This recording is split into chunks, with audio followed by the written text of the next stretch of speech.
welcome back to another video.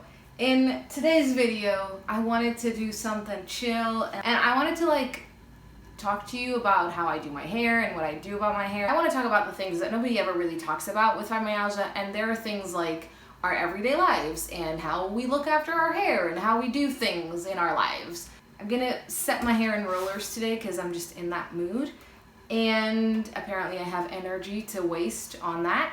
I'll talk you through what I do and all that. So normally I don't set my hair in rollers when it's wet like it is right now. Normally I just let it air dry, and after it's dry or very barely damp, then that's when I do the rollers. After I wash it, I don't have the energy to set it in rollers, and I don't like to sleep in my rollers because it's not very comfortable. The other reason why I don't normally set my rollers like normal people do, like overnight, is because I don't like a super tight curl. I don't have the energy to brush my hair for however long it takes for them to get the perfect glamorous, Hollywood waves. So I never get that hairstyle particularly, but I do really like a loose wave that's very reminiscent of the 40s and 30s and sort of more realistic of what everyday women would probably have. First of all, we need to brush. I washed it with shampoo. I put some hair mask on it as conditioner, which is normally what I do. I put mask in my hair. Normally I try to do it once a week.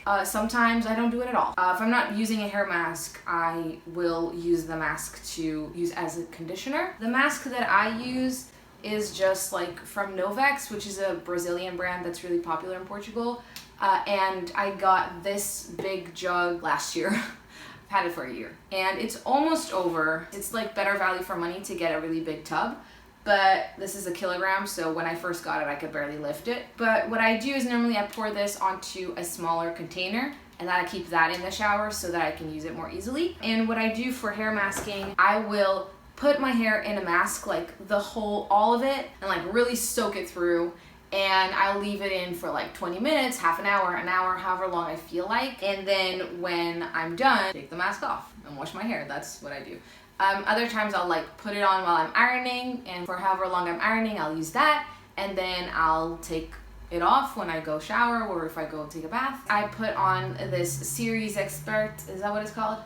Glycerin Control. Okay, let's try that again.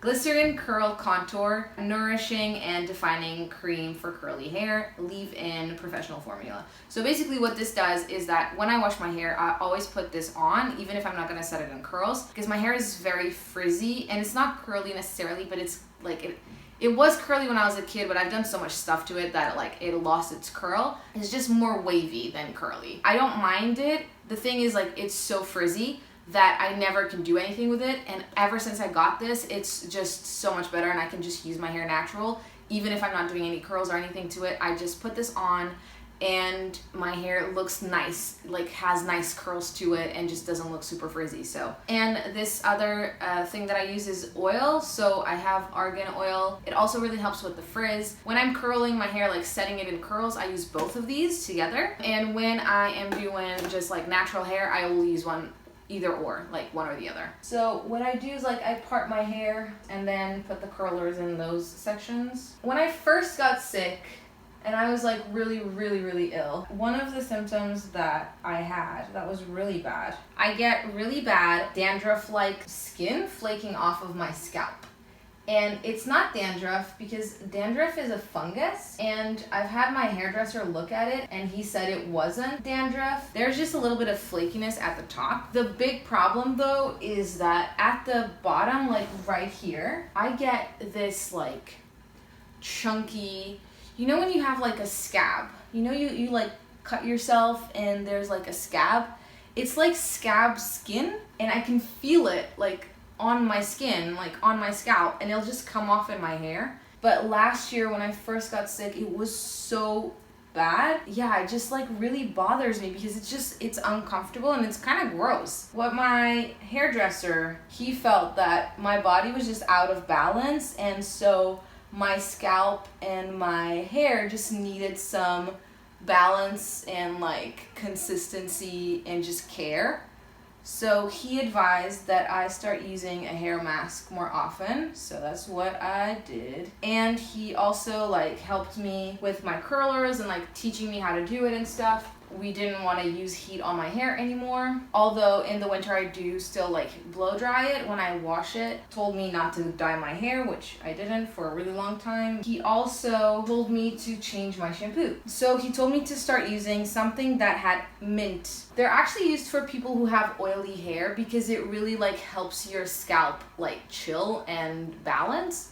So I started using mint shampoo and it really helped. The other thing that I did, which he didn't necessarily recommend, I started doing it for other reasons and I found that it helped, was cod liver oil. And I know I've mentioned this before and I definitely swear by it. It's very popular in Portugal as like a natural remedy. And when my parents were kids at school, they had to take it in syrup form, so that must have been freaking awful. Because once when I was a kid, I bit into one of those capsules and they taste absolutely gross. It's like a very popular remedy because it's just like a natural way to give your body like healthy oils. The idea was that it would help with my joint pain and I don't know, maybe it has, I don't know. I think what helped more with my joint pain was starting water aerobics. After like a few months of taking cod liver oil, I've noticed that my hair, skin, nails is so much healthier. So I've just like kept going with that. I've been on it like consistently for a year and I've really enjoyed it. It's also pretty cheap. I get one of these. It has 100 capsules. One of these bottles, which lasts you for, if you take one a day, it lasts you for 100 days, which is like a little bit over 3 months. And this is like €8. So I just buy them online. If it's helping and if I feel good on it, then it's literally not doing any harm. And at the time I had a lot of like pain and a lot of discomfort from my scalp. Like it just felt really uncomfortable. It got to a point where every time that I like even scratched my head or like touched my hair, it would come out. It was so gross. Anyway. Oh, and my scalp would get really itchy as well. That was another thing. So after a few weeks of changing the shampoo, I noticed a difference in the itchiness and just like how my scalp felt. So that was great. And then with time, I noticed that doing all of these things really helped. And yeah, eventually it just went back to normal. Everything else is probably also contributing. But I think the mint shampoo absolutely is the key to this whole dilemma. I don't think people realize that our hair and our head can have symptoms, which is kind of weird. But I have seen that other people have experienced like itchiness and just general like discomfort. But yeah, that's like the closest I've come to fixing it, is just all of the things that I mentioned. And yeah, my hair has grown like pretty quick. So when I first started doing stuff, my hair straight, wet like this was probably like there. It's actually pretty healthy and like thicker than it used to be. I'm pretty proud of it. We might even find out in a few years or like whenever people start getting like being bothered to learn more about the condition, that a lot of these things might not even be like fibro doing it. It might be like as a side effect, because I think a lot of times we hear like, oh yeah, those symptoms are normal for this, but nobody knows why those symptoms are happening. It just happens to all of us, so that must be normal, but why is it normal? What is actually happening? And I know some people like will dwell on that, and then that gives them more sadness and gives them more frustration, and that worsens their symptoms. And I think that's why a lot of doctors won't go into like detail about the illness. I think also they don't know, and they don't want to let on that they don't know. I stress more about not knowing. If I know what it is, I can understand it and I can prevent it, or I can, figure out what to do about it. Okay, I figured something out that it works for me. I'll tell other people for them to try and see if it works for them. So if anybody does like try, let me know, because I'm interested in knowing if it's just me or if it's other people as well.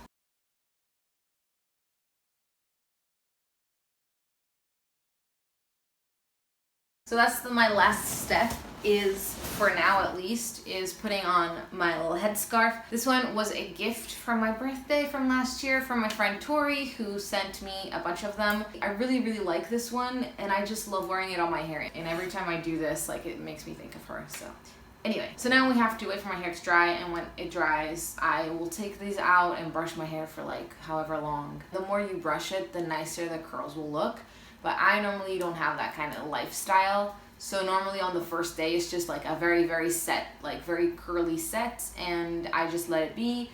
And then as I wear it, like my hair relaxes into the waves and then they look nicer. So like I said, I don't do this every single time that I wash my hair. When I don't do it with wet hair, which is most of the time, I have a little like container with a little bit of water. And what I do is I've separated into bits like I did what you just saw. I will put a like good portion of that cream on my hair. Then I will dab a little bit of water on the sponges, on the sponge rollers, so that they're a little bit moist, to grab hold onto my hair a little bit more, and then I do the same thing. I try to leave it in for a minimum of like 2 to 3 hours, but normally it's around 4 to 5 hours. Pros and cons.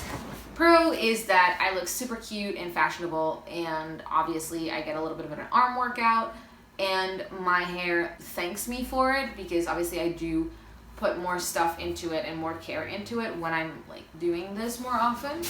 Another pro is that because I really like how my hair looks with these curls, I won't need to style it for the rest of the week, like, or however long I can not go without washing it. For the rest of that time, I don't need to worry about it. I don't need to do anything to it. I just brush it to get the knots out, and that's it.